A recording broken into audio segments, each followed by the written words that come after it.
मेरे मन में, मेरे प्राणों में, एक एक श्वास में, एक एक नस नाड़ी कृष्ण कृष्ण कृष्ण भगवत स्वरूप हो जाए, हमारे हृदय में प्रभु का अवतार हो, हमारे हृदय में भय प्रगट कृपाला दीन दयाला। तो हमारी जितनी आसुरी प्रवृत्तियां हैं, राक्षसी प्रवृत्तियां हैं, राक्षसी प्रवृत्ति उसे ही कहते हैं स्वसुख वांछा। दूसरों से, वस्तु, व्यक्ति, स्थान से जो सुख भोगने की लालसा है उसे आसुरी प्रवृत्ति कहते हैं। अपने आसु माने प्राण, प्राणों के पोषण के लिए, इंद्रियों के सुख भोगने के लिए जो हमारी वृत्ति है उसे आसुरी प्रवृत्ति कहते हैं। और भगवान का प्रादुर्भाव आसुरी प्रवृत्ति को जड़ मूल से नष्ट कर देता है। हमेशा भगवत चरणारविंद का आश्रय लेकर प्रार्थना करें कि भगवान हमारे हृदय में प्रकट हो और हृदय की समस्त आसुरी वृत्तियों का नाश होकर भगवदाकार वृत्ति हो। यही हमारे जीवन का परम लक्ष्य है। भगवान जो ऐश्वर्यस्य समग्रस्य धर्मस्य यशसः श्रियः ज्ञान वैराग्ययोश्चैव शरणां भग इति रणा।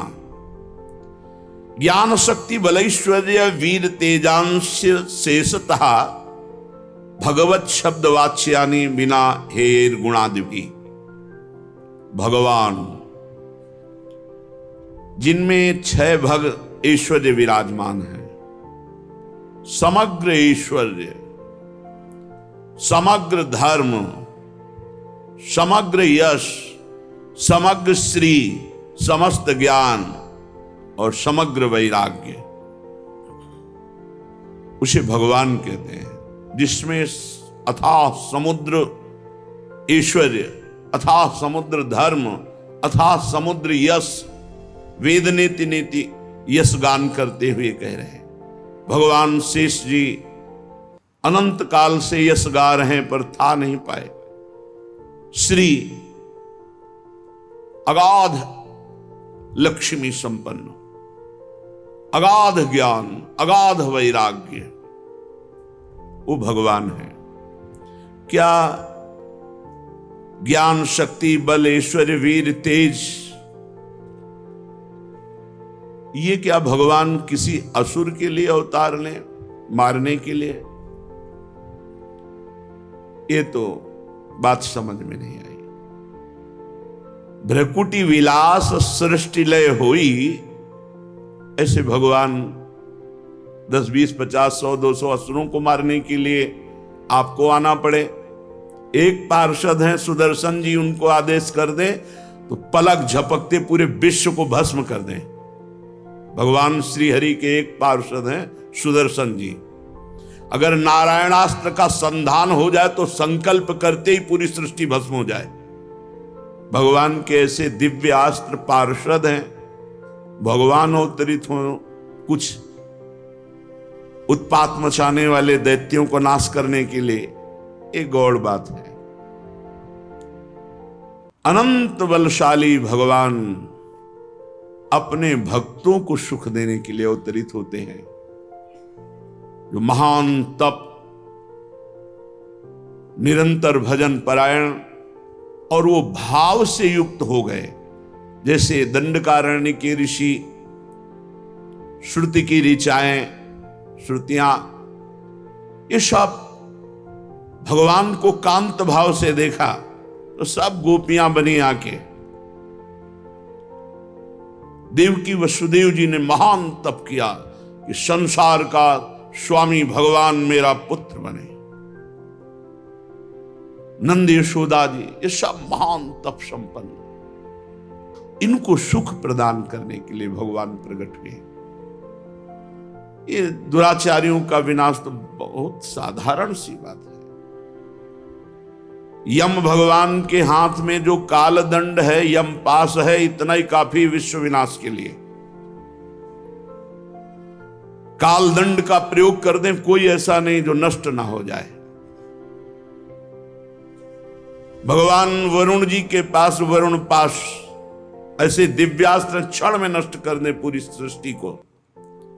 भगवान शिव का पाशुपतास्त्र ऐसा है, एक पलक झपकते विश्व का विनाश कर दे।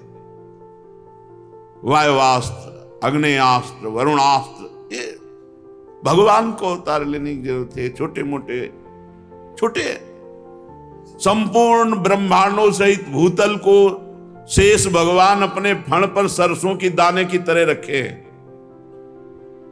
ऐसे अनंत महिमाशाली भगवान किसी असुर को मारने के लिए केवल प्रकट हो, ये केवल भगवान अपने भक्तों को सुख देने के लिए। जब भक्तों को सताया जाता है, भगवान को असहनीय हो जाता है। जब जब भक्तों को पीड़ा दी गई, भगवान के केवल 1 ही 2 या 24 अवतार नहीं है, लिख नहीं सकते शास्त्रों में, इतने अवतार भगवान के। जरूरत पड़ी तो वस्त्रावतार हो गया। कहां 24 अवतारों में लिखा कि त्रिलोचन जी के यहां नौकर बनेंगे? कहां लिखा है भगवान अवतार लेकर माधवदास बाबा की लंगोटी धोएंगे, पीछे पीछे डोले? अनंत अवतार भगवान के, भक्तों के सुख के लिए।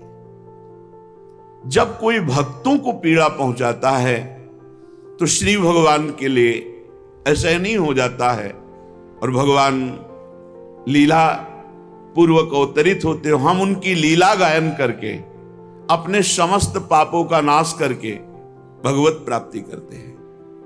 भगवान की प्राप्ति में समर्थ हैं भगवान की लीलाएं। श्री सुखदेव जी कहते हैं कि उस समय की बात है जब लाखों राक्षसों ने, असुरों ने, दैत्यों ने राजाओं का रूप धारण करके पृथ्वी में आतंक मचा रखा था। अहंकार से भरे हुए, बल से भरे हुए पृथ्वी को आक्रांत कर रखा था। आक्रांत पृथ्वी त्राण पाने के लिए रो रही थी। ये मां पृथ्वी जड़ नहीं है, ये चैतन्य है, ये भगवान की प्रिया है। इसीलिए इनकी नित्य प्रातःकाल वंदना करनी चाहिए, जिससे हमारी बुद्धि शुद्ध हो। जैसे हम मां की गोद में ही मलमूत्र का त्याग करते हैं तो अपराध नहीं लगता, ऐसे जन्म से लेकर मृत्यु तक हम अपराध करते रहते हैं पृथ्वी मां की गोद में। ये मां चैतन्य है, ये कोई जड़ नहीं। पृथ्वी मां असहनीय हो गया तो गौ का रूप धारण किया और ब्रह्मा जी की शरण में गई। गौ रूपा पृथ्वी जी के नेत्रों से अश्रु प्रवाह हो रहा था और बहुत दुखी होकर के कहा कि जब मेरे ऊपर भक्तों को कष्ट दिया जाता है, धर्मात्माओं को कष्ट दिया जाता है, धर्म की हानि होती है, तो मैं ये नहीं सह पाती हूं। मैं इस समय बहुत दुखी हूं। अपनी सारी गाथा ब्रह्मा जी को सुनाई। गौरभूत्वा श्रुमुखी खिन्ना क्रंदन्ती करुणम विभो उपस्थितांतिके तस्मै व्यसनम स्वमवोचत। सारी बात जब बताई तो ब्रह्मा जी ने भगवान शंकर का ध्यान किया और अन्य समस्त लोकपाल, देवराज इंद्र, इन सबको बुलाया। तत्काल सब उपस्थित हुए। पृथ्वी को साथ लेकर ब्रह्मा जी, महादेव, समस्त लोकपाल, देवराज इंद्र आदि समस्त देवता क्षीर समुद्र के तट पर जो सबके आराध्य देव हैं, क्योंकि दूसरा कोई ऐसा है ही नहीं जो संपूर्ण पृथ्वी के कष्ट को मिटा सके। सबने प्रार्थना की। तत्र गत्वा जगन्नाथं देवदेवं वृषा कपिं पुरुषं पुरुष सूक्तेन उपतस्थे समाहितः। हे देवताओं के भी आराध्य देव, हे समस्त भक्तों की अभिलाषाओं को पूर्ण करने वाले, अपने शरणागतों के क्लेशों का नाश करने वाले प्रभु, आप हमारे स्वामी हो और समस्त लोकपाल देवता, ब्रह्मा जी, भगवान शिव, इंद्र आदि पुरुष सूक्त का स्तवन किया। जो वैदिक सिद्धांत को जानने वाले वो जानते पुरुष सूक्त किसे कहते हैं। इनका श्लोक है, सहस्त्र शीर्षा पुरुषा सहस्राक्षा सहस्रपात सभूमिग्वं सर्वतस्प्रत्वात्यतिष्ठद्दशांगुलम् पुरुषये वेदग्वं। ऐसे पूरा पुरुष सूक्त गान किया। पुरुष सूक्त गान करने के पश्चात ब्रह्मा जी को समाधि लग गई। समाधि में आकाशवाणी हुई। जो सुना वो ब्रह्मा जी ने कहा, तुम लोग मेरे द्वारा सुनो और अविलंब उसका पालन करो। पृथ्वी, भगवान सर्वांतर्यामी, तुम्हारे कष्ट का पूर्ण उनको पहले से ही पता है। वे ईश्वरों के ईश्वर हैं। सा याव दुर्व्या धर्मीश्वरेश्वर। वो पृथ्वी का भार हरण करने के लिए यदुकुल में जन्म लेंगे, ऐसा आदेश हुआ है। इस बार स्वयं पुरुषोत्तम समस्त अवतारों के अवतारी भगवान पधार रहे हैं और उनकी प्रियतमा की सेवा के लिए समस्त दैवी शक्तियां जन्म ग्रहण करें।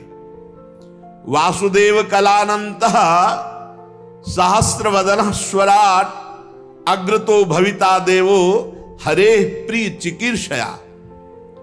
स्वयं भगवान पधार रहे हैं, साथ में भगवान की अनंत महिमा से युक्त शेष जी भी पधार रहे हैं, जो बड़े भाई के रूप में अवतार ग्रहण करेंगे।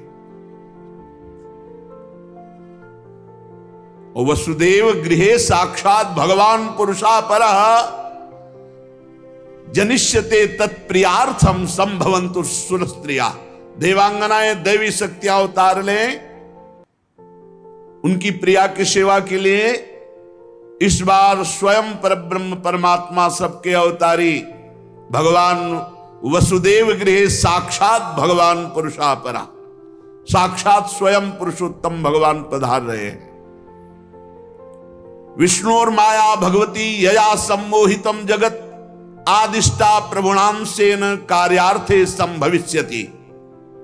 भगवान की वो ईश्वर शालिनी माया जिसने सारे जगत को मोहित कर रखा है, भगवान की आज्ञा से भगवान के लीला कार्य को संपन्न करने के लिए वो भी अवतार ग्रहण कर रही है। प्रजापतियों के स्वामी भगवान ब्रह्मा जी ने देवताओं को इस प्रकार आज्ञा की, पृथ्वी को ढांढस बंधाया। सब भगवान को नमस्कार करके अपने अपने धाम को आ गए। नारद आदि और भी बड़े ब्रह्म ऋषि सब भगवान की स्तुति कर रहे हैं। देवकी जी की तरफ नमस्कार मुद्रा में और सब भगवान की स्तुति कर रहे। सत्यव्रतम सत्य परम त्रिसत्यम सत्यस्य योनिम निहितम च सत्ये सत्यस्य सत्यमृत सत्य नेत्रम सत्यात्मकम त्वाम शरणम प्रपन्नाः। हे प्रभु, आप सत्य संकल्प हैं, सत्य ही आपकी प्राप्ति का श्रेष्ठ साधन है।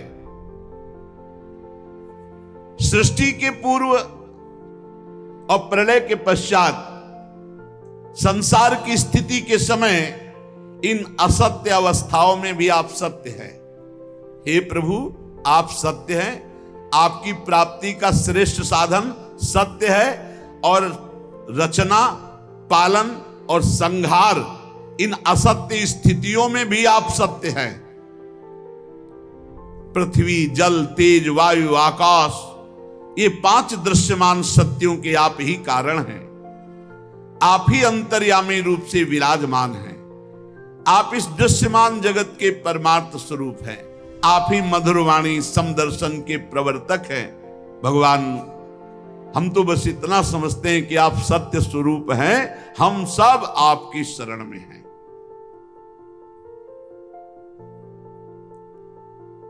कुछ बिरले लोग ही हैं जो आपके इस सत्य स्वरूप में अपना चित्त एकाग्रता पूर्वक लगा पाते हैं। प्रभु, जो आपका चिंतन करते हैं उनके लिए संसार समुद्र कैसा है? गाय के बछड़े के खुर के गड्ढे के समान, पार होने में कोई, जो आपका चिंतन करते हैं। आज तक के जितने भी संत महात्मा हुए सब आपके चिंतन प्रभाव से, आपके चरणों के आश्रय से ही इस संसार समुद्र से पार हुए हैं। परम प्रकाश स्वरूप परमात्मन, आप भक्तजनों के निष्कपट हितैषी और प्रेमी हैं। प्रभु, आपका बड़ा अनुग्रह है हम सबके ऊपर। बड़ी विस्तृत स्तुति की समस्त ब्रह्मा, भगवान शंकर, लोकपाल देवताओं और ब्रह्म ऋषियों ने। और देवकी जी को संबोधित करके कहा, माता जी, ये बड़े सौभाग्य की बात है कि आपकी कोख से सबका कल्याण करने के लिए स्वयं परब्रह्म परमात्मा भगवान पुरुषोत्तम अपने ज्ञान बल आदि अंशों के साथ पधार रहे हैं। डरिएगा मत आप कंस से, बिल्कुल मत डरिएगा। अब ये कुछ दिन का मेहमान है। भगवान यदुवंश की रक्षा करने के लिए प्रकट हो रहे हैं। ब्रह्मादि देवताओं ने इस प्रकार भगवान की स्तुति की और सब देवकी जी को प्रणाम करके अपने अपने धाम को गए। परीक्षित, अब समस्त शुभ गुणों से युक्त बहुत सुहावना समय आया। अथ सर्व गुणोपेतः कालः परम शोभनः यर्हे वाजन जन्मर्क्षम शांतरक्ष गृह तारकम। रोहिणी नक्षत्र था। आकाश के सभी नक्षत्र, ग्रह और तारे सौम्य हो रहे थे। जैसे अंतःकरण शुद्ध होने पर भगवान का आविर्भाव होता है, उसी प्रकार भगवान जब अवतार लेते हैं ना, तो संपूर्ण सृष्टि प्रकृति परम पवित्र हो जाती, क्योंकि भगवान अवतरित हो रहे। काल, दिशा, पृथ्वी, जल, अग्नि, वायु, आकाश, मन, ये सब निर्मल हो जाते हैं। भगवान जब प्रकट हो रहे हैं, रोहिणी नक्षत्र है और समस्त नक्षत्र, ग्रह, तारे ये सब सौम्य हो रहे हैं। दिशाएं स्वच्छ प्रसन्न थी। जगमग जगमग तारे हो रहे हैं। सब जगह रत्नों की खाने अपने आप प्रकट हो रही। पृथ्वी से स्वर्ण, चांदी, हीरा, जवाहरात, ये रत्ने अपने आप प्रकट हो रहे हैं। जैसे पीली मिट्टी, लाल मिट्टी, ऐसे रत्न प्रकट हो रहे हैं। हीरे आदि की खाने मंगलमय प्रकाश करती हुई नीचे से प्रकट हो रही। नदियां एकदम जल निर्मल। रात्रि के समय भी सरोवर कमल खिल गए। वन में वृक्षों की पंक्तियां रंग बिरंगी पुष्पों के गुच्छों से लद गई। पक्षी चहकने लगे, भौरे गुंजार करने लगे। वो वायु सुख स्पर्शा पुण्य गंधवा शुचि अग्न्यस्त द्विजाति नाम शांतस्तत्र समिंधति। उस समय परम पवित्र शीतल मंद सुगंध वायु लोगों को सुख दान करती हुई बह रही। जो ब्रह्म ऋषियों के अग्निहोत्र की अग्नियां कंस के अत्याचार से बुझ गई थी, वो अपने आप प्रज्वलित हो गई। संत पुरुष पहले ही चाहते थे कि असुरों की बढ़ती ना होने पाए। पता नहीं क्या हो रहा है, सबका मन आनंदित हो रहा है, सब प्रसन्न हो रहे, क्योंकि भगवान का आविर्भाव हो रहा है। उसी समय देवताओं की दुंदुभियां अपने आप बज उठी। किन्नर गंधर्व मधुर स्वर में गान करने लगे। सिद्ध चारण भगवान के मंगलमय गुणों की स्तुति करने लगे। विद्याधरियां अप्सराएं नृत्य करने लगे। बड़े बड़े देवता ऋषि मुनि आनंद में भरकर कंस के कारागार के ऊपर पुष्पों की वर्षा कर रहे हैं। अब तो काले काले मेघ आकर मंडराने लगे और धीरे धीरे गर्जना करते हैं। भारी वर्षा प्रारंभ। जन्म मृत्यु के चक्र से छुड़ाने वाले जनार्दन भगवान का अवतार समय निशीत रात के 12 बजे। निशीथे तम उद्भूते जायमाने जनार्दले।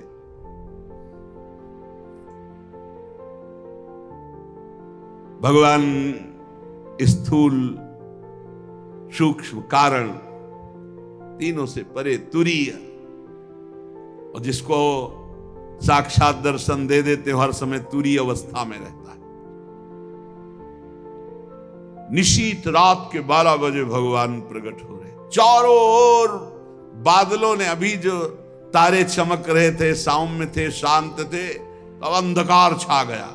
जब भगवान के प्रकट होने का समय हुआ, ऐसे मेघ छा गए, घोर अंधकारमयी रात्रि, गर्जना हो रही, वर्षा हो रही।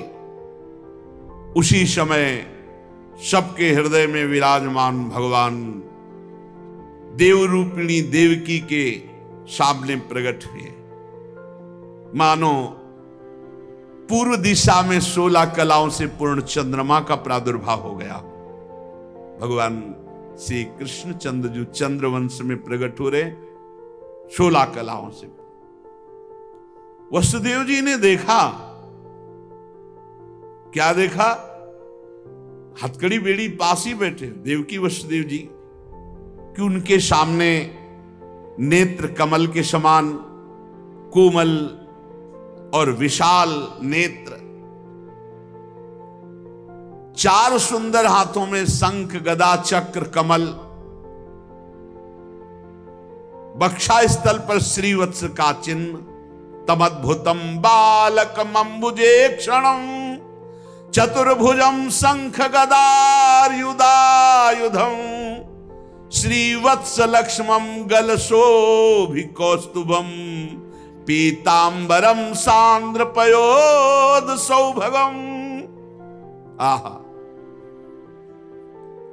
शंख चक्र गदा पद्म, वक्षा स्थल पर श्रीवत्स का चिन्ह, कौस्तुभ मणि, अद्भुत झिलमिला रही कांति, वर्षाकालीन मेघ के समान परम सुंदर श्यामल शरीर पर मनोहर बिजली की भांति चमकता हुआ पीतांबर, बहुमूल्य वैदुर्य मणि के किरीट कुंडल की कांति, सुंदर घुंघराले केस जो सूर्य की कांति को भी मात कर रहे हैं, ऐसा तेज, चमचमाती करधनी की लड़ियां, बाहों में बाजूबंद, कलाइयों में कंकण, आभूषणों से सुशोभित श्री भगवान को सामने देखा। सा विस्मयोत्फुल्ल विलोचनो हरिम सुतम विलोक्य आनक दुंदुभिस्तदा। अरे मेरे पुत्र के रूप में कौन आ रहे हैं? ये साक्षात भगवान। सा विस्मयोत्फुल्ल विलोचनो हरिम। वसुदेव जी ने प्रफुल्लित होकर देखा, मेरे भगवान आ। असीम आश्चर्य, रोम रोम परमानंद में डूब गया। भगवान पधारे, जन्म जन्म की अब आस पूर्ण हुई। भगवान को मेरे पुत्र बनेंगे। उसी समय संकल्प किया, इस समय तो मेरे हाथ और पैर हथकड़ी और बेड़ियों से जकड़े हुए हैं, मैं 10,000 गायों का संकल्प करता हूं पुत्र प्रकट होने के महोत्सव में।